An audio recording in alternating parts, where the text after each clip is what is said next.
Αυτό το βίντεο δεν έχει στόχο να παρουσιάσει τα γεγονότα του δυστυχήματος των τεμπών. Σκοπός του είναι να αποκαλύψει τις σωματικές, συναισθηματικές και κοινωνικές επιπτώσεις που ακολουθούν μια τόσο τραυματική εμπειρία. Αυτές είναι οι ιστορίες 5 επιζώντων που δέχτηκαν να μιλήσουν για τη ζωή τους μετά το δυστύχημα. Θέλω να μου πείτε τι σας έχει μείνει από εκείνη τη μέρα, αν ένα πράγμα ξεχωρίζει από τα υπόλοιπα, μία ανάμνηση. Ένας ήχος, κάτι που είδατε, κάτι που μυρίσατε. Ας ξεκινήσουμε από τις αισθήσεις και προχωράμε και παραπέρα. Θυμάμαι πιο χαρακτηριστικά το πρώτο πράγμα που είδα αφού ξύπνησα, που ήταν η φωτιά μου. Δηλαδή, η πρώτη εικόνα που έχω δεν είναι καθόλου μέσα από το βαγόνι. Με το που βγήκα απ' έξω, θυμάμαι τη φωτιά.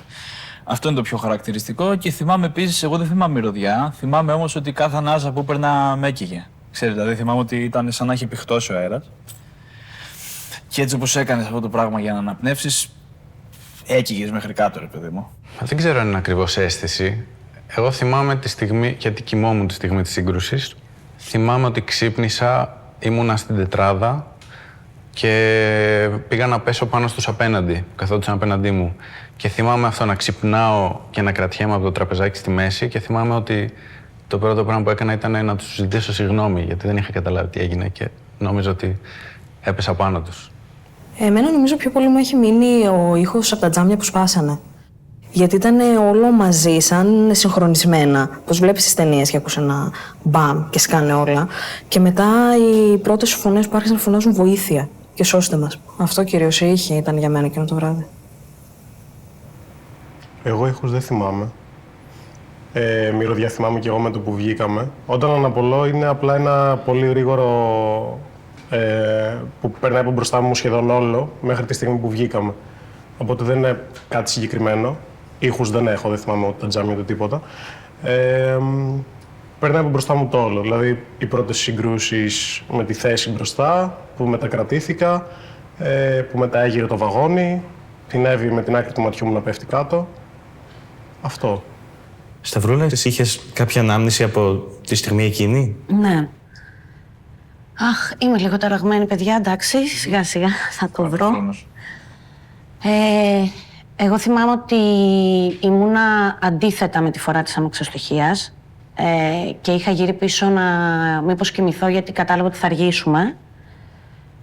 Οπότε έκανε το βαγόνι αυτό το πράγμα 5-6 φορές. Και θυμάμαι ότι έβαλα το χέρι μου στο μπροστινό κάθισμα για να συγκρατήσω το σώμα μου. Νομίζω ότι η πιο έντονη ανάμνηση είναι. Δεν έπαθα ταραχή εκείνη τη στιγμή, δεν σηκωθήκαν όλοι όρθιοι, λέγαμε τι έγινε, είχαμε φώτα εμείς μες στο βαγόνι. Αλλά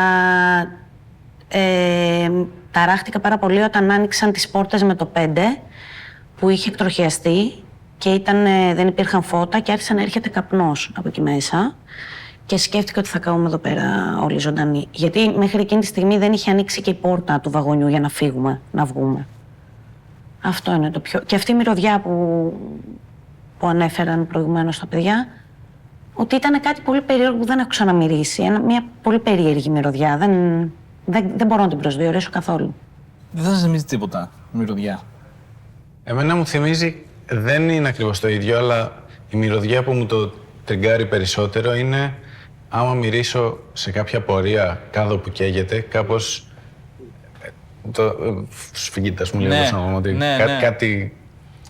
κάτι που δεν θα έπρεπε να καίγεται. Ναι. Έχει κόσμο μέσα.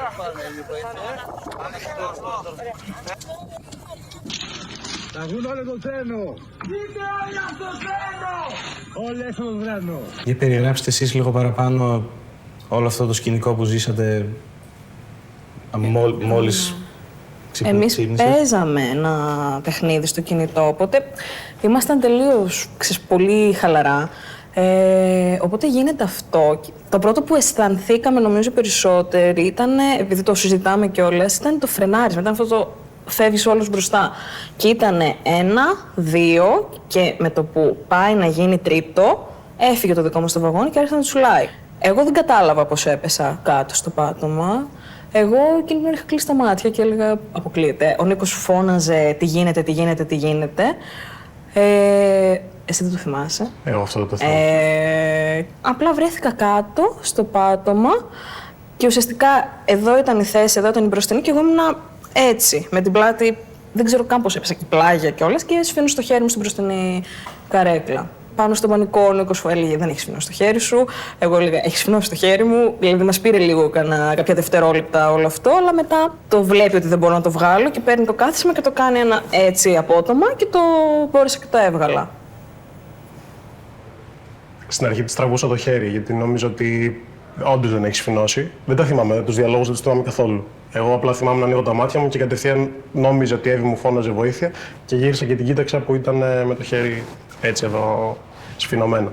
Πολύ μετά, είχαμε απομακρυνθεί από το σημείο, είχαμε βγει, είχαμε ανέβει πάνω στις ράγες, περάσαμε κάτω από το εμπορικό και όσο προχωρούσαμε προς τα χωράφια, μακριά από τον τόπο του δυστυχήματος, απλά μου λέει ότι κάτι έχω εδώ και λέω δεν είναι τίποτα. Ήτανε όμως, αλλά δεν ήθελα να σου το πω γιατί ήμασταν μόνοι μας μέσα στα χωράφια, χωρίς καμία βοήθεια από κανέναν. Δεν είχε έρθει ακόμα νομίζω ούτε η αστυνομία, που ήταν η πρώτη που ήρθε. Οπότε δεν μπορούσα να της πω χάνεις αίμα και έχεις μια πληγή πτώση. Της είπα ότι όλα καλά. Η Εύη, ας πούμε, νομίζω δεν έχει καθόλου εικόνες από τη φωτιά και αυτά. Τη φωτιά την είδα από πολύ μακριά εγώ μετά. Όταν είχαμε ήδη απομακρυνθεί. Είχε κάνει blackout και δεν έβλεπα τίποτα. Ναι, αλλά είναι σοκτό γεγονός ότι, ας πούμε, μετά από 2 χρόνια τα συζητάμε και ακόμα μπορεί να βρούμε κάτι που να μην έχουμε ανακαλέσει στη μνήμη μας. Δηλαδή, εγώ αυτό, ας πούμε, για τους ήχους, ότι μου έλεγε η Εύη που φώναζες κτλ. Στον 1 χρόνο, 1,5, κάπου εκεί κοντά στην πρώτη επέτειο μου το είπε και λέω όντως. Όμως γεμίζετε τα κενά μνήμης. Βασικά κάπως ο Νίκος έχει περισσότερες εικόνες και εγώ έχω περισσότερους τους ήχους, οπότε κάπως συμπληρώνει την ιστορία, συμπληρώνει ο ένας το άλλο. Ναι. Θυμάμαι ότι απλά κόσμος έφευγε τύπου και πάνω και κάτω από την εμπορική περνούσε, ότι κάποιος είχε ένα ματωμένο μάτι. Ναι, το έχει χτυπήσει στο κεφάλι. Κεφάλι, δεν ξέρω τι ήταν. Θυμάμαι όταν ήμασταν πάνω στις ράγες να φωνάζουν κάποιοι μην είστε πάνω στις ράγες λόγω του ρεύματος, μην ακουμπάτε τα καλώδια γιατί είχαν πέσει. Μετά όταν είχε έρθει η βοήθεια, θυμάμαι που να μας φωνάζουν πάλι να πάμε εκεί που είχε γίνει το ατύχημα και να πρέπει να ανέβουμε το λοφάκι με ένα σκοινί που είχαν ρίξει πυροσβέστες. Θυμάμαι που δεν μπορούσε να ανέβει γιατί πονούσε, που την έπιανε ένας πυροσβέστης από πίσω στο σημείο της πληγής και πονούσε.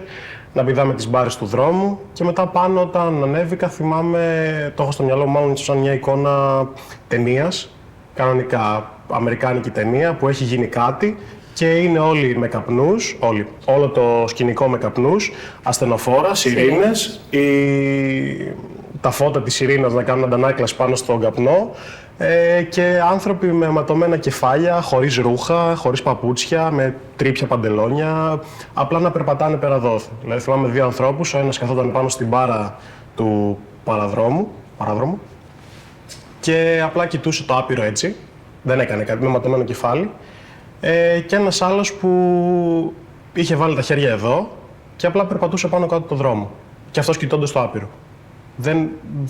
Σαν ταινία. Δεν έκαναν τίποτα. Απλά κοιτούσαν το άπειρο και ήταν ματωμένοι. Ο ένας είχε χδαρμένα πόδια εδώ και χωρίς, ήταν μόνο με το εσώρουχο. Και νομίζω ένα παπούτσι, κάτι τέτοιο. Οπότε ήταν πραγματικά αυτό που βλέπεις στις ταινίες, αυτό ακριβώς. Πριν βγούμε, γενικά κιόλας εγώ κλείνω στις πόρτες στο τρένο. Πάντα έκλεινα στις πόρτες. Και πάντα ήξερα που είναι το κλειδάκι που σπάει τα τζάμια.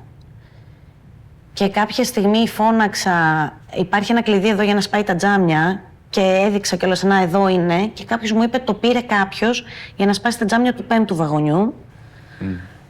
Και αυτός που πήρε το κλειδάκι ήταν ο Αποστόλης, που το διαπιστώσαμε πριν από 2 μήνες το συζητούσαμε πάλι σε μια συνάντηση που είχαμε και μου λέει εγώ ήμουνα.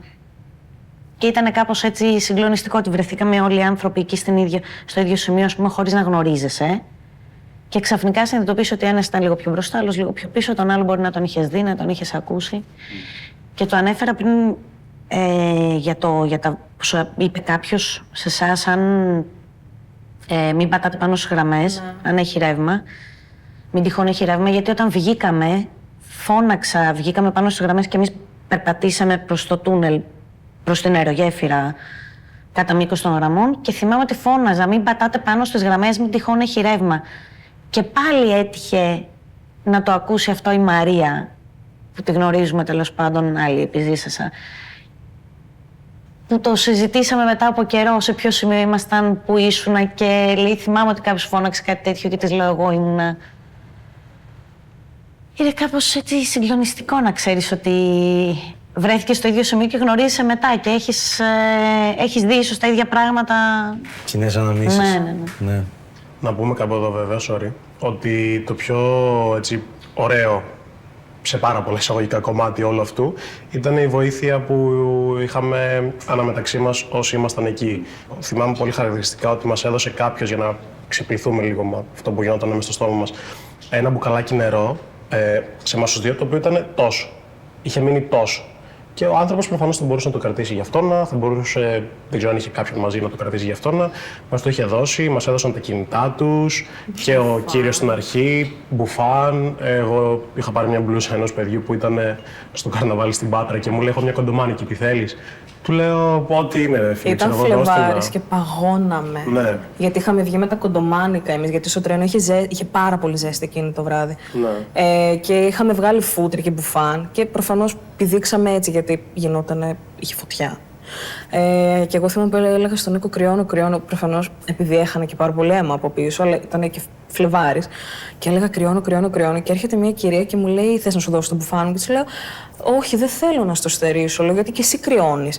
Και μου λέει: όχι, λέω, εγώ έχω τη ζακέτα μου, και ήρθε και μου το έβαλε. Και αυτό ήταν πάρα πολύ συγκινητικό εκείνο το βράδυ, γιατί όντως δεν κοιτούσε ο καθένας τον εαυτό του. Κάπως όλοι βοηθούσαμε με όποιον τρόπο μπορούσαμε και με ό,τι διαθέταμε εκείνο το βράδυ, για να μην κρυώνει κάποιος, να μην φοβάται κάποιος. Για εμένα στερήθηκε νομίζω το μισό τέταρτο βαγόνι το νερό του, λέω, για να ξυπνήσω εγώ. Οπότε, ναι, εντάξει, απλά δεν το είδα, αυτό είναι το πρόβλημα. Δηλαδή δεν έχω ιδέα εμένα ποιος με βοήθησε, δεν έχω ιδέα ποιος άνοιξε τις πόρτες. Εγώ καταρχάς θυμάμαι μόνο ένα φρενάρισμα. Γιατί με το πρώτο φρενάρισμα εξφενδονίστηκα, χτύπησα το κεφάλι μου ανέστητος, τέλος. Οπότε από τη μέση του βαγονιού έφτασα μπροστά. Εντελώς μπροστά. Και κάπου εκεί με πλακώσανε τα πάντα.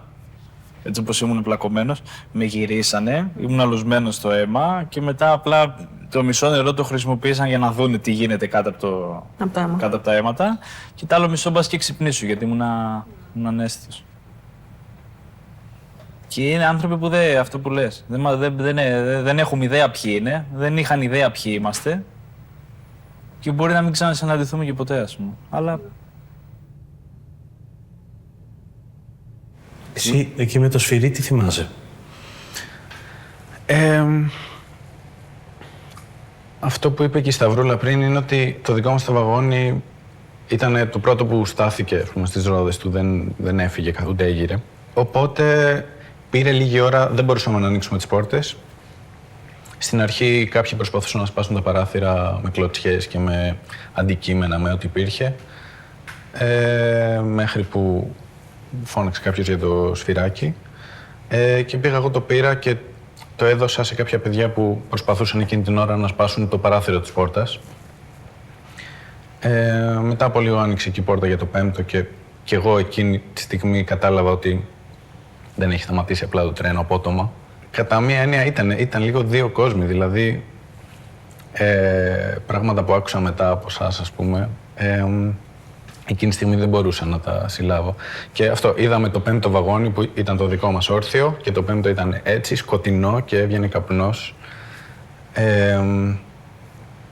Κάποια στιγμή ανοίξανε και οι δικές μας οι πόρτες. Εγώ αρχικά βγήκα από τη μεριά του δρόμου, όχι από εκεί που κατέβηκε ο κόσμος, και είδα λαμαρίνες εκεί πέρα που είχαν φτάσει μέχρι το έκτο βαγόνι, κομμάτια της εμπορικής. Κατάλαβα μετά γιατί εκείνη τη στιγμή εγώ σκεφτόμουν μάλλον κάποιο φορτηγό θα έπεσε στις ράγες, κάποιο τέτοιο σενάριο έκανα. Και κάποιος μου είπε όχι, μην κατεβαίνεις από εκεί, και πήγα από την άλλη μεριά και βοήθησα να κατεβεί ο κόσμος. Ήταν εκεί μια στιγμή που κοίταξα μπροστά, έβλεπα τη λάμψη, ας πούμε, μέσα στον καπνό από τη φωτιά και σκέφτηκα να πάω μπροστά να βοηθήσω Αλλά φοβήθηκα πάρα πολύ.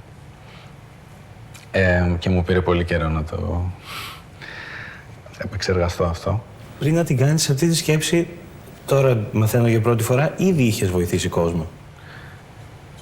Βοήθησα τον κόσμο να κατέβει από το δικό μου το βαγόνι, εντάξει. Αυτό όμως δεν το ζυγίζεις τόσο. Ποτέ δεν είναι αρκετό. Ξέρεις τι, νομίζω αυτό είναι ένα από τα πράγματα που κατάλαβα και με βοήθησε πάρα πολύ η επαφή με άλλους επιζώντες. Ότι άσχετα που ήσουν στο τρένο, κάτι νιώθεις ότι δεν έκανες, κάτι θα μπορούσες να έχεις κάνει κάτι παραπάνω. Και εν τέλει αυτό ήταν που κάπως μου βοήθησε και εμένα να το αφομοιώσω και κάτι που είχε πει ένας άλλος επιζών, ο Βαγγέλης, ότι ο οποίος πήγε μπροστά και βοήθησε.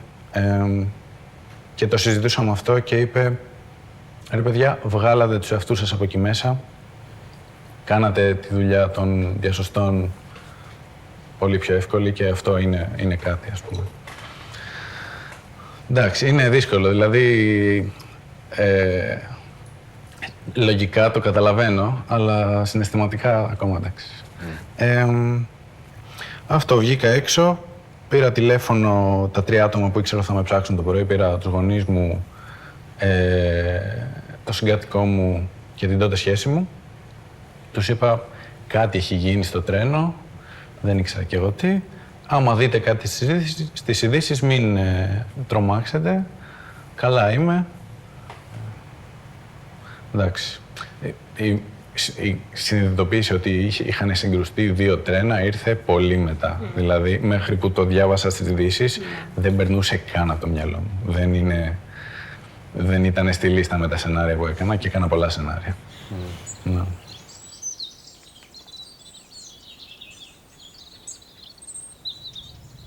Παιδιά, εγώ τη λέξη σύγκρουση την άκουσα πρώτη φορά 4 μέρες μετά, όταν μου αλλάξανε θάλαμο. Μέχρι τότε μιλάγαμε, βασικά μέχρι τότε δεν μιλάγαμε γι' αυτό. Κανένα, δεν έμπαινε μέσα κόσμος, ξέρεις, νοσηλευτές και τέτοια και απλά με ρωτάγανε πώς είμαι, έκανα κι εγώ ένα καλά και συνεχίζαμε. Εσύ δεν ρώτησες τι έγινε? Ναι, έλαντα. Όχι. Όχι, δεν είναι... Μπορούσες. Δεν είναι ότι δεν μπορούσα, είναι ότι ρε εσύ τις πρώτες 2 μέρες δεν καταλάβαινα καν τι γίνεται με μένα, τι πάει με μένα λάθος. Δηλαδή μέχρι και τις 4, την 4η μέρα δηλαδή μου είπαν ότι μπορώ να περπατήσω. 4 μέρες είχα μείνει μόνο με το εσώρουχο, έτσι, και μου λέγανε μην κουνηθείς, ξέρω εγώ, μπορεί να έχεις πάσει μέσα. Τώρα δεν θυμάμαι πότε μάλλον πώς το έμαθα, ποιος μου το είπαν οι δικοί μου, το είπε κάποιος νοσηλευτής. Πάντως κάποια στιγμή απλά φτάσαμε σε αυτό, ότι συγκρούστηκαν 2 αμαξοστοιχείες. Και πώς ένιωσες? Είναι αυτό που λέει, δεν γίνεται, πώς έγινε αυτό. Όχι, πραγματικά λέω, πώς συγκρουστήκαμε, λέω, πώς έγινε αυτό το πράγμα. Φαντάζεσαι σαν σενάριο επιστημονικής φαντασίας, δεν γίνεται, δεν υπάρχει πιθανότητα. Μα σου λέω το σκέφτεσαι, κοίταξε να δεις. Δηλαδή θέλω να σου πω ότι τώρα μπορεί να σκεφτείς ένα σωρό σενάρια ότι ξέρω εγώ, ξέρεις, αυτό με τα κλειδιά που λένε ότι μπήκε στη μία. Είναι ένα, πώς το λένε, ένα Αθήνα-Θεσσαλονίκη. Λες δεν γίνεται ρε παιδιά να πάει τόσο στραβά. Από εκεί, γι' αυτό το λόγο δεν το σκέφτηκα ποτέ. Ποτέ. Μα εμείς είδαμε τα βαγόνια της εμπορικής, περάσαμε από κάτω και εγώ σκέφτηκα ότι είναι εγκαταλελειμμένα βαγόνια που έχει καμιά φορά πάνω σε ράγες και αυτά. Αυτό. Και λέω αυτά θα είναι. Ναι. Δεν μπορούσα να χωνέψω το ότι συγκρούστηκαν 2 τρένα και εμείς μέχρι να μπούμε μες στο πούλμαν και αυτοί που είχαν κινητά να αρχίσουν να βλέπουν ειδήσεις, νομίζαμε ότι εκτροχιάστηκε. Όταν ανέβηκα εγώ πάνω με τον Νίκο στην αερογέφυρα, πήγα στο ασθενοφόρο που είχε εκεί για να τους δείξω την πληγή και να τους πω να μου βάλουν κάτι, γιατί ήμουνα πόση ώρα με ανοιχτή την πληγή, που εγώ νόμιζα ότι είναι μια γρατζουνιά. Και λέω, εντάξει, ό,τι και να είναι, να μου βάλουν κάτι πάνω στην πληγή, γιατί δεν γίνεται. Και μου λέει ο εκαβιέτης εκεί, κοπελιά, έχεις φαχτεί, λέει, αλλά δεν μπορώ να σε βοηθήσω, γιατί έχω ακροτηριασμένους κάτω. Και πάλι άκουσα τη λέξη ακροτηριασμένη και πίστευα ότι δεν έχουν πεθάνει. Να πω βέβαια ότι στο σημείο που έγινε η σύγκρουση ήταν τυφλό σημείο, δηλαδή ότι είδατε εσείς μετά με φώτα κλπ. Δεν υπάρχουν φώτα του δρόμου εκεί, από τις ράγες ή κάτι τέτοιο. Ήταν τυφλώσιμη, δηλαδή υπήρχε σκοτάδι. Βγήκαμε έξω και ήταν σκοτάδι. Σβήσαν και τα φώτα από τα βαγόνια, τα μπροστά, από το 4 και από το 5, τα μπροστά και γόντουσαν. Δεν υπήρχε. Ήταν ό,τι με φακούσα από τα κινητά. Ό,τι είδατε μετά από προβολής που ρίξανε τα πυροσβεστικά πάνω, αυτά δεν υπήρχαν σαν φως. Δεν είχες αίσθηση, πάω μπροστά πίσω, μόνο από το βαγόνι, από το τρένο που έβλεπες, ας πούμε. Νομίζω. Ή ότι έβλεπες τη φωτιά, έβλεπες τη φωτιά και σκεφτόσουν ότι πρέπει να κατευθυνθώ προς την αντίθετη πλευρά, να φύγω μακριά αυτό. Εσείς δεν πρέπει. Τώρα αντιλαμβάνομαι ότι είναι πολύ διαφορετικά τα πράγματα, γιατί εμείς βλέπαμε τα πάντα. Από τη φωτιά. Εσείς Από τη φωτιά. Εμένα αυτό που δεν μπορεί καθόλου να το χωνέψει ο οργανισμός μου και το μυαλό μου είναι ότι εμείς βγαίναμε και στα 10 μέτρα καίγονταν. Είναι λες και ήταν το βαγόνι χωρισμένο σε 3 μέρη.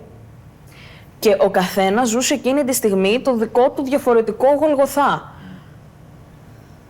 Ήτανε σαν να είμαστε σε παράλληλα σύμπαντα, σε 3 παράλληλα σύμπαντα. Εγώ από αυτά που ακούω, είτε ήταν το σφυράκι, είτε ήταν να ανοίξεις μια πόρτα, είτε ήταν να προσφέρει κάποιος το νερό του. Φυσικά. Βοηθηθήκατε πάρα πολύ εκείνη την ώρα μεταξύ. Ακόμα και το να έρθει κάποιος, ας πούμε η Σταυρίνα που λέει ο Νίκος, κάποια στιγμή μου λέει: με βοηθήσατε πάρα πολύ με τον Νίκο εκείνο το βράδυ. Ναι, εκείνη ήταν από το δεύτερο. Λέει: κάποια στιγμή με βοηθήσατε πάρα πολύ εκείνο το βράδυ, γιατί λέει: μου μιλούσατε. Και κάπως σκέφτομαι ότι ίσως τα άτομα που είχαν την ψυχραιμία να βοηθήσουν, δεν ξέρω τώρα κάθε περίπτωση έτσι, αλλά ξέρω ότι κάποια από αυτά είχαν κάποια εκπαίδευση σχετική, εργασιακά. Χτύπα ξύλο, αν ποτέ βρεθούμε μπροστά σε κάτι δύσκολο ξανά, πιστεύω ότι θα ξέρουμε τι να κάνουμε περίπου. Θα έχουμε μια παραπάνω διάβγεια εκείνη τη στιγμή. Και εγώ το πιστεύω.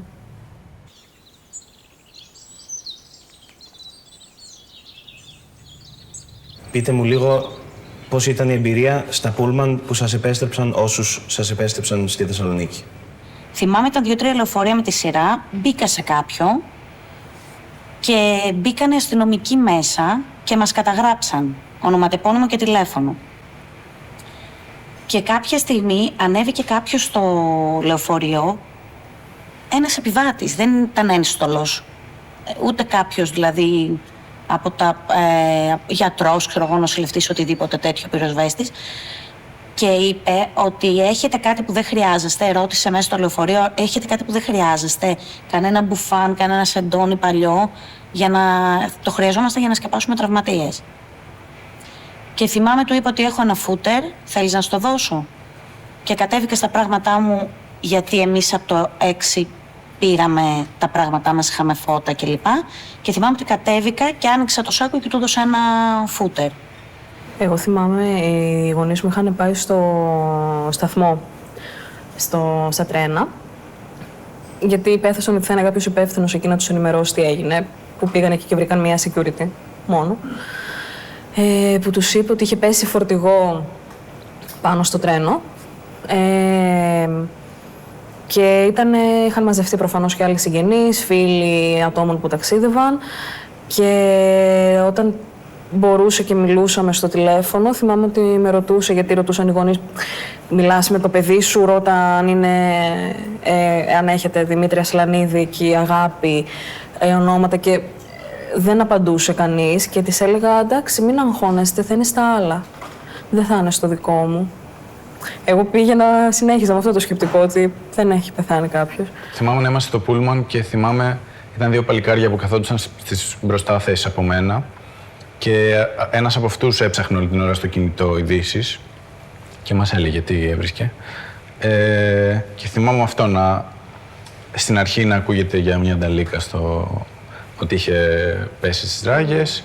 Θυμάμαι αυτό που άρχισαν να λένε υπάρχουν νεκροί, 1, 2, 3, 5 και σκεφτόμουν πω έχει γίνει κάτι πολύ κακό. Που το νούμερο μετά ανέβηκε εκθετικά.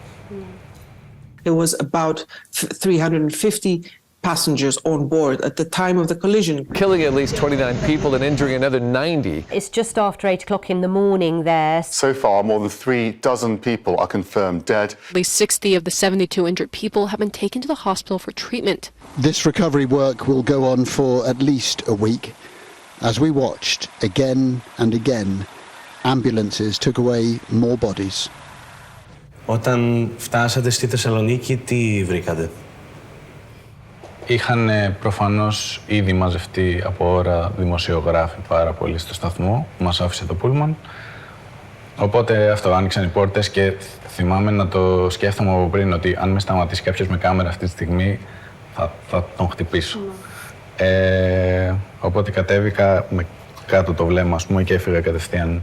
Εγώ θυμάμαι ότι είχε κάμερες και ΕΚΑΒ και ρωτούσαν αν υπάρχει κάποιος τραυματισμένος για να μπει στο ΕΚΑΒ. Και εμένα πολύ με είδανε από εκεί, γιατί υπήρχαν κάμερες και πέρασα πίσω από τις κάμερες και με είδαν αρκετοί δικοί μου από εκεί και κατάλαβαν ότι ήμουν μέσα. Και μετά πήγα σπίτι. Να πω βέβαια ότι δεν μας πήγανε ούτε σε νοσοκομείο ούτε σε κάτι τέτοιο. Οπότε μόνος το καθένας ό,τι θεωρούσε ότι πρέπει να γίνει έκανε. Πέρα από τους βαριά τραυματισμένους που τους πήραν από εκεί με ασθενοφόρο όσοι μπορούσαν, όσους πήραν. Και θυμάμαι ότι κάπως πήγα στο σπίτι, ήταν γύρω στις 3:30. Άνοιξα την τηλεόραση και έβλεπα, άλλαζα κανάλια συνέχεια, έβλεπα με μανία τι έχει γίνει. Κάποια στιγμή ξάπλωσα και προσπάθησα να κοιμηθώ, έκλεισα λίγο τα μάτια και μου ήρθε τάση για μετό και ξύπνησα και σκεφτόμουν μήπως έχω εσωτερική αιμορραγία, κάτι τέτοιο, πονούσε και ο σβέρκος μου. Εγώ τραυματίστηκα όπως έκανε αυτό το βαγόνι λίγο στον Αυχένα και σκεφτόμουν ότι πρέπει να πάω στο νοσοκομείο, αλλά έλεγα ας πάω πιο μετά, να πάνε πρώτα οι βαριά τραυματισμένοι και μετά εγώ. Οπότε πήγα εγώ γύρω στις 5:30 το πρωί και μου κάναν μια ακτίνα. Βρέθηκε ότι έχω στον Αυχένα, τραυματίστηκα ελαφρά και φόρεσα ένα κολάρο για 15 μέρες. Και θυμάμαι ότι έλεγα θα πάω στο δωμάτιό μου και θα κλείσω, θα κατεβάσω ρολάκι, θα κοιμηθώ εκεί μέσα σκοτάδι και δεν μπόρεσα να το κάνω. Κοιμήθηκα στο σαλόνι με λίγο χαμηλωμένο κινητό, με ανοιχτή την κουρτίνα. Το συζήτησα με την ψυχολόγο μου και μετά. Κάπως αισθανόμουν ότι αν τα κλείσω όλα και είμαι σε ένα κλειστό δωμάτιο θα έρθει το κακό, ο χάρος να με πάρει και δεν θα είναι τίποτα ανοιχτό και δεν θα έχω πρόσβαση. Οπότε άφησε την τηλεόραση να παίζει, να ακούγεται κάτι, να μην έρθει το κακό, να τρομάξει. Δηλαδή, κάτι τέτοια πράγματα σκέφτεσαι. Είχα το κινητό, δεν το χαμήλωσα και κοιμήθηκα εκεί έτσι ένα 3ωρο, 2ωρο, κάπως έτσι, 12 με 2 το μεσημέρι. Νομίζω ότι κοιμήθηκα πάνω από 4 μετά από 4 μέρες. Έχω την αίσθηση. Εσύ ήσουνα και εσύ δεν κατέληξες στη Θεσσαλονίκη. Για πες μας λίγο.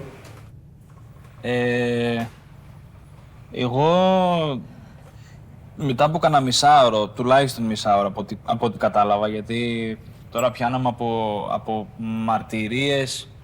Ταξίδευα μια φίλη μου καταρχάς, από τη Λαμία. Οπότε με βάση τα λεγόμενα της Ιρούς και πάνω κάτω ξέρεις λίγο τι ώρα φτάσαμε στα ΕΚΑΒ, τι ώρα μπήκα στο νοσοκομείο, τέτοια πράγματα. Προσπαθώ λίγο κι εγώ να καταλάβω τι έγινε. Αφού ξύπνησα, μετά πήγαμε στα ΕΚΑΒ και πιθανότατα όσοι ανεβαίνανε στα πούλμαν και σας ζητάγανε φούτερ και τα σχετικά, τα ζητάγανε για κόσμο σαν και εμάς, ας πούμε.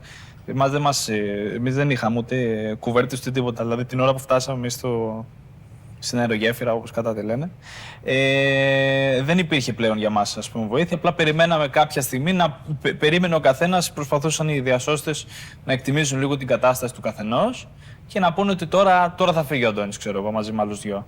Έτσι όπως έφτασα στα επίγοντα, με γδίσανε, μου τα σκίσανε όλα. Από εκείνη τη μέρα δεν έχω κρατήσει τίποτα. Όχι, δεν έχω κρατήσει, δεν έχει μείνει τίποτα. Μόνο τα παπούτσια μου που μπορούσαν να μου τα βγάλουν. Όλα τα υπόλοιπα τα ρούχα έχουν κοπεί. Με ψαλίδι, μου τα δώσανε στο χέρι.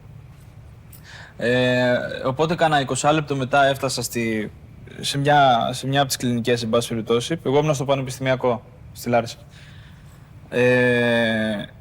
Και εκεί που κατάλαβα ότι το πράγμα είναι πιο σοβαρό και από αυτά που έχω εγώ, είναι όταν περάσανε 2 φορεία με παιδιά που ήταν σίγουρα εγκαυματίες και δεν μπορούσα να καταλάβω εκείνη την ώρα τι άλλο έχουνε, αλλά ρε παιδί μου είναι αυτό είναι αυτή η κάπνα και όπου υπάρχει σάρκα αυτό το κατακόκκινο αυτό το πράγμα. Έτσι περάσανε 2 φορεία μπροστά μου. Εκεί που σιγουρεύτηκα ότι έχει νεκρούς είναι όταν που ήρθαν οι δικοί μου κατά τις 3:30, κάτι τέτοιο. Το βλέπα στη μάνα μου ότι είχε δει πολύ άσχημα πράγματα και η φάση είναι ότι μέχρι να την ενημερώσουν που θα έρθει, που είναι ο δικός μου θάλαμος που θα πάει να με βρει, καθόταν έξω από τα επίγοντα. Την ώρα που είχε φτάσει στα επίγοντα έρχονταν οι σακούλες με τους νεκρούς. Οπότε η μάνα μου είδε ένα μάτσο μαύρες σακούλες, ας πούμε. Ξέρεις, ήρθε, μου το είπε και εκεί είναι που πάει τελείως, πώς το λένε, και καταλαβαίνεις όλη τη διάσταση του πράγματος. Περιέγραψε μας λίγο και τα τραύματα που είχες. Κοίταξε, εγώ από το χτύπημα που είχα στο κεφάλι είχα κάτι χαζοσκισίματα τα οποία έχουν φύγει και όσα υπάρχουν ακόμα τα καλύπτουν τα μουσια. Έσπασε γνάθος εδώ και εδώ. Οπότε όλο αυτό το κομμάτι το κρατούσαν οι μυς. Επίσης, επειδή όταν με πλακώσανε τα πάντα, αποσκευές, ό,τι έσπασε τώρα, ξέρω εγώ, είχα και πνευμοθώρακες. Πνευμοθώρακας είναι βασικά ότι πιέζει το πνεύμονας και ύστερα όταν προσπαθεί να ξαναδιογκωθεί γεμίζει αέρα. Οπότε είχα φυσαλίδες αέρα, ας πούμε, μέσα στο πνεύμονα. Αυτός ο πνεύμονας είχε λιγότερο αέρα, αυτός είχε περισσότερο γιατί μαζί με αυτό έσπασα και 2-3 πλευρά. Το ξεχνάω, είναι πολλά. Πρέπει να ήταν 2 πλευρά, τα οποία, εν πάση περιπτώσει, μπήκανε λίγο μέσα και ξέρεις, τραυματίστηκε και εκεί ο πνεύμονας. Τι άλλο είχα? Και το χέρι μου. Έσπασα το χέρι μου εδώ, στον καρπό. Κανονικά χρειαζόταν χειρουργείο, αλλά δεν μπορούσα να χειρουργηθώ στα πάντα. Χειρουργήθηκα μόνο σε αυτό που είχε μεγαλύτερη σημασία, που ήταν η γνάθος. Οπότε αυτό, εντάξει, μόνο του. Ξέρω εγώ, είχε 50 μέρες στο γύψο. Αφού εκτιμήσαν οι γιατροί ότι δεν έχω σπάσει κάτι σε σπονδύλους και μπορώ να περπατήσω, μου βάλανε μια φόρμα από τα πολεστέντα και κάτι παντόφλες από τα πολεστέντα και σηκώθηκα, ήταν τα πρώτα 5 λεπτά που περπάτησα τις πρώτες 3 μέρες. Πήγα στην κλινική απέναντι και έκατσα εκεί άλλες 3 εβδομάδες, οπότε σύνολο 24 μέρες. Εντάξει, αυτό δεν ήταν, πώς το λένε, δεν ξεμπέρδεψα με το νοσοκομείο. Μου πήρε τουλάχιστον 1 χρόνο για να ξεμπερδέψω οριστικά. Δηλαδή, αφού βγήκα από το χειρουργείο, μετά για τους πρώτους 2 μήνες, 1 ίσως και 2 φορές την εβδομάδα πήγαινα στο νοσοκομείο. Έπρεπε κάθε φορά να με δει και κάποιος άλλος γιατρός. Οπότε αυτό το πράγμα έγινε για 2 μήνες και μετά τους υπόλοιπους, ξέρω εγώ, για άλλους θα ήταν 7-8 μήνες, χρειαζόταν 1-2 φορές το μήνα να πηγαίνω.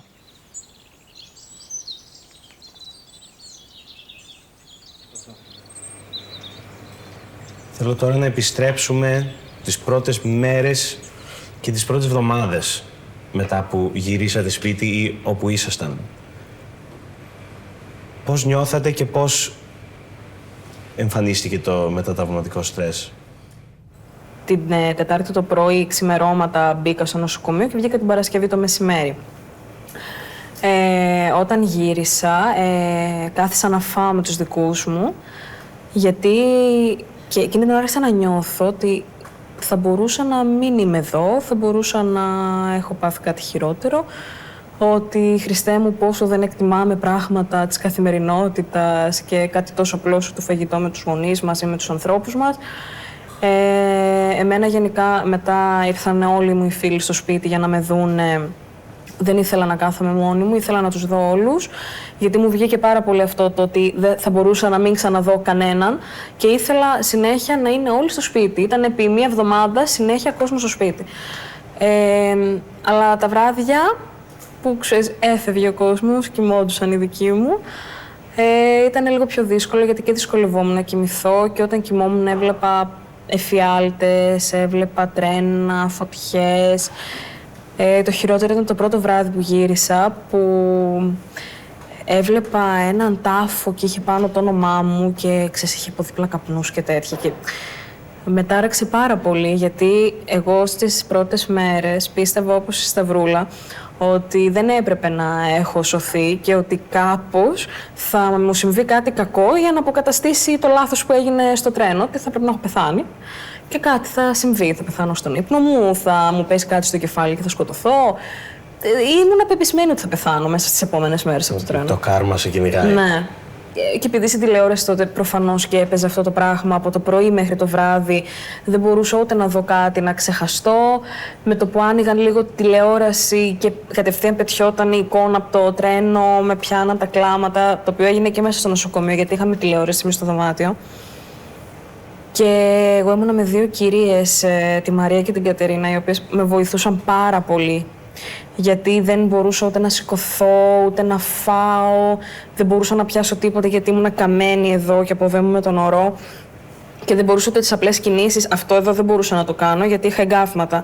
Και μου βάζανε να φάω, με ταΐζαν, δηλαδή ήταν πάρα πολύ καλές. Και κάποια στιγμή μία άνοιξε την τηλεόραση, μήπως βρούμε κάτι να ξεχαστώ.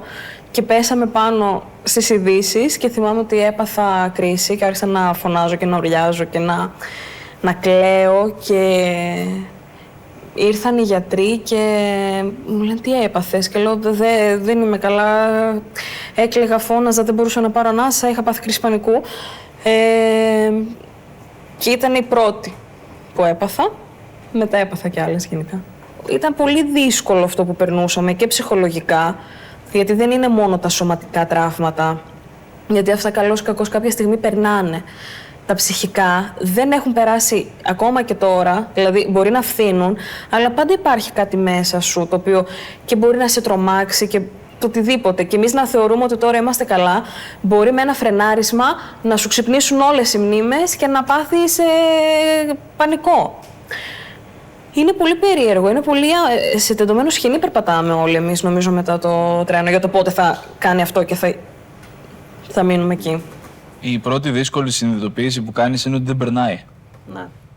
Δηλαδή, ξέρεις, είναι από τα πράγματα που λες ότι απλά σιγά σιγά δεν περνάει, απλά μαθαίνεις να ζεις με αυτό. Θυμάμαι, παιδί μου, ότι επειδή έκανα ψυχοθεραπεία και πριν τα τέμπη, θυμάμαι ότι, ξέρεις, απλά εμφανίζονταν προβλήματα και σιγά σιγά με αρκετή θέληση, με αρκετή ειλικρίνεια και ξέρω εγώ τι, λίγους μήνες μετά φτιάχνανε.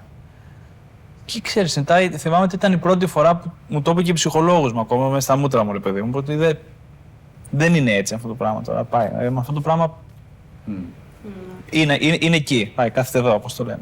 Ξέρεις τι έγινε, απλά 14 μήνες μετά, εμένα τότε έσκασε το μετατραυματικό, δεν το είχα. Δεν θεώρησα, ρε παιδί μου, θεώρησα ότι επειδή είχα ένα ασφαλές περιβάλλον μέσα στο νοσοκομείο, είχα πολύ καιρό εκεί, με παρακολουθούσε, υπήρχε ένας ψυχολόγος που ερχόταν στο τέλος της βάρδιάς του κάθε μέρα. Δηλαδή θυμάμαι ότι η Ανδρονίκη 2 η ώρα το μεσημέρι θα ήταν εκεί και μπορεί και καθόταν μέχρι τις 3, μέχρι τις 4.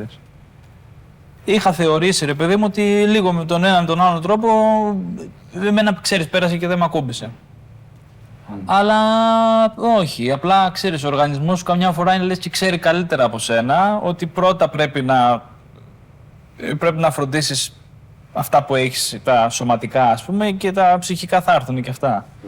Και ήρθανε. Δηλαδή θυμάμαι και τον Απρίλιο του 24 στη Λαμία ήμουνα, στο πατρικό μου για γιορτές και άκουσα ένα φρενάρισμα που είχε κάτι λαμαρίνες μέσα αυτό το φορτηγό και απλά οι λαμαρίνες μετατοπιστήκανε, ξέρω εγώ, 10 πόντους και ίσα άκουσες ένα έτσι.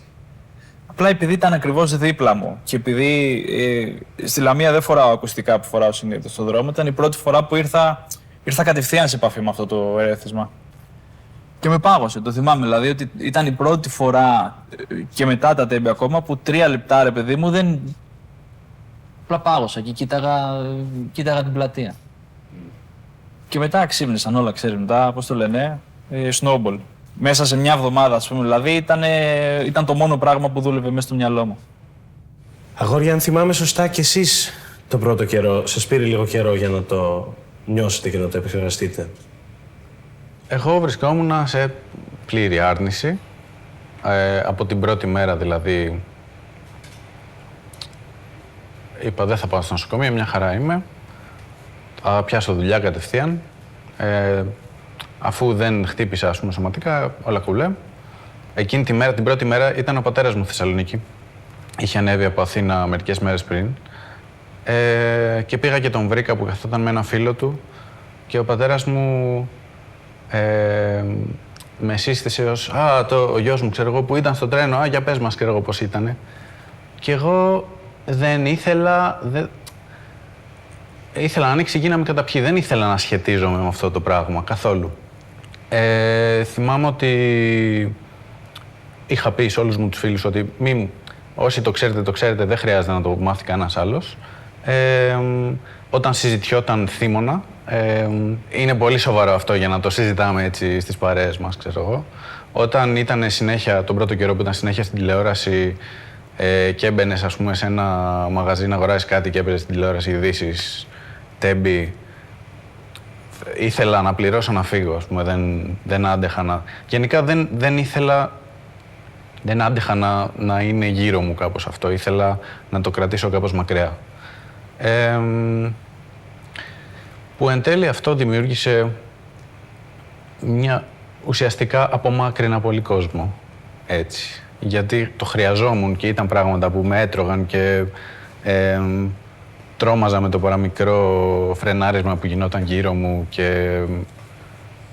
αλλά δεν άφηνα κανένα να περάσει αυτό το τείχος, ας πούμε. Ναι. Για πάρα πολύ καιρό. Και το μόνο μέρος που κάπως αφινόμουν και πολύ σταδιακά έγινε αυτό ήταν με άλλους επιζώντες. Αυτό. Προφανώς απομάκρυνα φίλους μου, απομάκρυνα τη σχέση μου. Με τους γονείς μου παίζει εκείνη τη χρονιά να μην μίλησα καθόλου. Το οποίο είναι και άδικο, γιατί το τραύμα δεν είναι μόνο των ατόμων που το έζησαν. Είναι προφανώς τραυματικό το παιδί σου να βρίσκεται σε κάτι τέτοιο και να ξέρεις ότι θα μπορούσες να το έχεις χάσει, ή μια καλή σου φίλη, ή η σχέση σου. Οπότε ξέρω ότι φέρθηκα άδικα σε αυτά τα άτομα επίσης. Πήρε πάρα πολύ καιρό κάπως να χωνέψω ότι ήμουν κι εγώ μέσα σε αυτό το τρένο και κάπως μπορεί και εμένα να με έχει επηρεάσει. Νίκο, εσύ? Εγώ από την πρώτη μέρα, δηλαδή γύρισα μετά το νοσοκομείο, έκανα ένα μπάνιο για να φύγουν τα πάντα από πάνω μου και κοιμήθηκα. Είχα μάλλον τόση πολύ αδρεναλίνη που απλά έσβησα. Ευτυχώς ούτε τότε ούτε τώρα έχω όνειρα ή οτιδήποτε, όπως είπε, ας πούμε, η Εύη πριν. Εγώ το πήρα λίγο σαν τον Αντώνη, ότι ξέρεις τι, έγινε, δεν μπορούσα καν να το δεχτώ, ότι ήμουνα μέσα, ότι είχε γίνει, ότι δεν ξέρω, αλλά ήμουνα ότι οκ, είμαι καλά, σπασμένα πλευρά, αλλά όταν έφυγαν και αυτά πια μετά από 20 μέρες, ένα μήνα περίπου, λέω είμαι καλά, οπότε συνεχίζουμε τη ζωή μας. Δηλαδή δεν ήθελα να το δεχτώ καν. Καταλάβαινα τι είχε γίνει, καταλάβαινα ότι ήμουνα μέσα το τρένο, αλλά και ήμουνα πάρα πολύ άσχημα ψυχολογικά, ειδικά τις πρώτες εβδομάδες, αλλά δεν ήξερα γιατί είμαι χάλια. Οπότε μέσα σε όλο αυτό το συναισθηματικό μούδιασμα εγώ προσπαθούσα να συνεχίσω τη ζωή μου. Για 1-1,5 χρόνο κι εγώ, όπως και ο Αντώνης, δεν ήμουν ακριβώς σε αυτό το mood. Θυμάμαι κι εγώ τις μέρες που ερχόταν η Εύη, ας πούμε, είτε με κρίση πανικού, είτε λίγο πιο άσχημα ψυχολογικά, γιατί η Εύη το ζούσε και το περνούσε όπως πρέπει να κάνει κανείς, φαντάζομαι. Εγώ δεν το έκανα και της έλεγα, που ήταν πάρα πολύ άσχημο για αυτήν, ότι ξέρω εγώ, έλα μωρέ, εντάξει, πάμε παρακάτω, δεν έγινε κάτι. Δηλαδή της ακύρωνα ουσιαστικά ότι ακριβώς αισθανόταν και ένιωθε. Το λύγεις αυτό. Το λύγεις αυτό. Ναι. Το εννοούσες ή ήτανε άμυνα? Προφανώς άμυνα ήτανε. Απλά επειδή... Θέλω να πω, ρε παιδί μου, αυτό το πράγμα σιγά σιγά μετά άλλαξε ή είναι κάτι που το βλέπεις τώρα? Προφανώς άλλαξε, γιατί μετά ξεκίνησα την ψυχοθεραπεία. Οπότε άρχισα να βλέπω πολλά πράγματα γύρω μου που δεν τα βλέπα. Απλά επειδή έτσι είχα μεγαλώσει, έτσι είχα μάθει να αντιμετωπίζω τις δύσκολες καταστάσεις, ό,τι και είναι αυτές. Ότι ξέρεις τι, γίνεται, έγινε, κάνω την ψυχοθεραπεία μόνος μου που λες κι εσύ, που δεν κάνω τίποτα. Απλά το θάβω από κάτω και προχωράω, συνεχίζω. Οπότε ουσιαστικά αυτό, ρε παιδί μου, γινότανε τότε και με την Εύη και με τον οποιονδήποτε. Δηλαδή, κι εγώ, ας πούμε, όταν διηγούμουν στους φίλους μου ή κάτι, το έλεγα πολύ χαλαρά. Εννοείται ότι τις πρώτες 2 εβδομάδες, πάνω κάτω μέχρι να δέσει και το πλευρό, δεν ήθελα κι εγώ να βλέπω στην τηλεόραση το οτιδήποτε. Θυμάμαι χαρακτηριστικά την πρώτη μέρα που ξύπνησα, είχα κοιμηθεί 7-8 η ώρα το πρωί και ξύπνησα κατά τη 1-2, δεν θυμάμαι κάπου εκεί, και άνοιξα τηλεόραση, μη έχοντας αποδεχτεί τίποτα, για να δω το κλασικό serial που παίζει κάθε μέρα στις 2 η ώρα για να φάω μεσημεριανό. Και βλέπω ότι σε όλα τα κανάλια παίζει πλάνα από drones, τι έγινε, τι δεν έγινε. Πατάω τα κλάματα. Ήταν η πρώτη φορά που έκλαψα μετά από πάρα πολλά χρόνια. Και το έκλεισα, δηλαδή το έκλεισα και κάπως έτσι κυλούσαν οι πρώτες εβδομάδες. Μετά σιγά σιγά όσο έδωσε και το πλευρό μπήκα λίγο στην καθημερινότητα, στη δουλειά με την Εύη και γενικότερα προσπαθούσα να ξαναείμαι λειτουργικός, αλλά στο συναισθηματικό κομμάτι ήμουνα καθαρά μουδιασμένος, παγωμένος. Μετά εφόσον είχε ξεκινήσει και η ψυχοθεραπεία στο ΑΧΕΠΑ, επειδή δεν είχα ξανακάνει ποτέ, η ψυχοθεραπεία στο ΑΧΕΠΑ ήταν ομαδική, οπότε και από εκεί άρχισαν να βγαίνουν κάποια άλλα πράγματα, γιατί δεν μιλούσαμε μόνο για το τρένο, στη δικιά μου ομάδα. Οπότε άρχισαν να βγαίνουν και άλλα πράγματα και πάνω που λίγο άρχισαν να βγαίνουν, έφυγα και μετακόμισα στην Αθήνα. Οπότε ο συναισθηματικός μου κόσμος μέχρι την πρώτη επέτειο και λίγο μετά, και μέχρι ουσιαστικά να ξεκινήσω την ψυχοθεραπεία στην Αθήνα, που είχε γίνει τον Μάιο ή τον Ιούνιο του 2024, ήμουνα πολύ ασταθής, πολύ άσχημα. Νόμιζα ότι ήμουν λειτουργικός, αλλά συναισθηματικά δεν ήμουν σίγουρα. Σωματικά ήμουν, γιατί δούλευα, πήγαινα, οτιδήποτε. Και επίσης αυτό που είχα παρατηρήσει ήταν ότι, ας πούμε, και στην Αθήνα που μετακόμισα τον πρώτο καιρό και έμπαινα στο μετρό, σε ράγες, οτιδήποτε τέλος πάντων θύμιζε ή φρεναρίσματα στα λεωφορεία κτλ. Δεν ταραζόμουν τόσο πολύ. Δηλαδή το είχα βάλει πολύ πολύ βαθιά. Πλέον, αφότου ξεκίνησα την ψυχοθεραπεία και γνώρισα και τα παιδιά που εγώ είμαι στην Αθήνα, οπότε δεν τους γνώρισα. Τους γνώρισα πολύ μετά και ανταλλάξαμε έτσι και εμπειρίες κτλ. Λίγο κάπως όλα μαζί ήρθαν και έδεσαν και κάπως άρχισα να το διαχειρίζομαι. Οπότε ουσιαστικά αυτό που πέρασαν τα παιδιά, η Εύη τουλάχιστον που ξέρω καλύτερα τότε, εγώ άρχισα να το περνάω 1,5 χρόνο μετά. Σταυρούλα, θέλω να σου δώσω και εσένα την ευκαιρία να μας πεις για τις πρώτες εκείνες εβδομάδες. Νομίζω ότι το βασικό τώρα που θυμάμαι είναι ότι τα περιέγραφα όπως ο Νίκος. Λες και ήμουν ανταποκριτής εκεί. Έγινε αυτό εκείνη την ώρα, την τάδε ώρα, έτσι τα περιέγραφα. Μου το είπαν, οι αδερφές μου το επισημάναν, ότι τα περιγράφεις λες και δεν ήσουν εσύ και απλά τα έβλεπες και με τέτοιο στυλ μιλούσα. Και εγώ είχα ξεκινήσει ψυχοθεραπεία λίγο νωρίτερα, αλλά δεν πίστευα ποτέ ότι θα αναπτυχθούν τέτοιες φοβίες που δεν είχαν παρουσιαστεί ποτέ στη ζωή μου. Εγώ κοιμόμουν με φως στο χώρο του σπιτιού. Ξαφνικά άρχισα να ανάβω το λαμπατέρ στο δωμάτιο. Δεν το έκανα ποτέ, δεν μπορούσα να κοιμηθώ αν υπάρχει κάποιο φως δίπλα. Έκανα 15 μέρες να πάω στη δουλειά. Έβγαινα από το σπίτι για να πάω στο σούπερ μάρκετ και σκεφτόμουν ότι θα σκοντάψω και θα χτυπήσει το κεφάλι μου τόσο δυνατά κάτω και θα ανοίξει και θα χυθούν τα μυαλά μου κάτω. Οπότε περπατούσα στο δρόμο και κοιτούσα το πεζοδρόμιο, κοιτούσα πού πατάω, μην τυχόν γλιστρήσω. Είδα πάρα πολύ κόσμο αυτές τις 15 μέρες, φίλους κλπ. Είχα επίσης, όπως προείπε και η Εύη, μία αίσθηση θανάτου ότι θα πεθάνω, οπότε να τους δω όλους. Κάτι σαν αποχαιρετισμός, κάτι τέτοιο. Να δω όσους προλάβω. Στο σπίτι θυμάμαι ότι άνοιγα τα μάτια το βράδυ όταν ξεκίνησαν τα προβλήματα ύπνου, γιατί μετά από 15 μέρες άρχισα να έχω ζητήματα ύπνου και ξεκίνησα και τη δουλειά. Ξυπνούσα το βράδυ 2 ώρες, 3 ώρες και δεν μπορούσα να κοιμηθώ μετά. Και θυμάμαι ότι άνοιγα τα μάτια, ας πούμε, και στο δωμάτιό μου υπάρχει παράθυρο και η πόρτα του δωματίου. Και άνοιγα τα μάτια και χωρίς να κουνηθώ, θυμάμαι ότι έκανα αυτό με τα μάτια, κοιτούσα το παράθυρο και την πόρτα. Μην τυχόν είναι κάποιος κακός μέσα στο δωμάτιο, ήρθε ο Χάρος να με πάρει. Αυτή η αίσθηση ήταν παντού, σε όλα.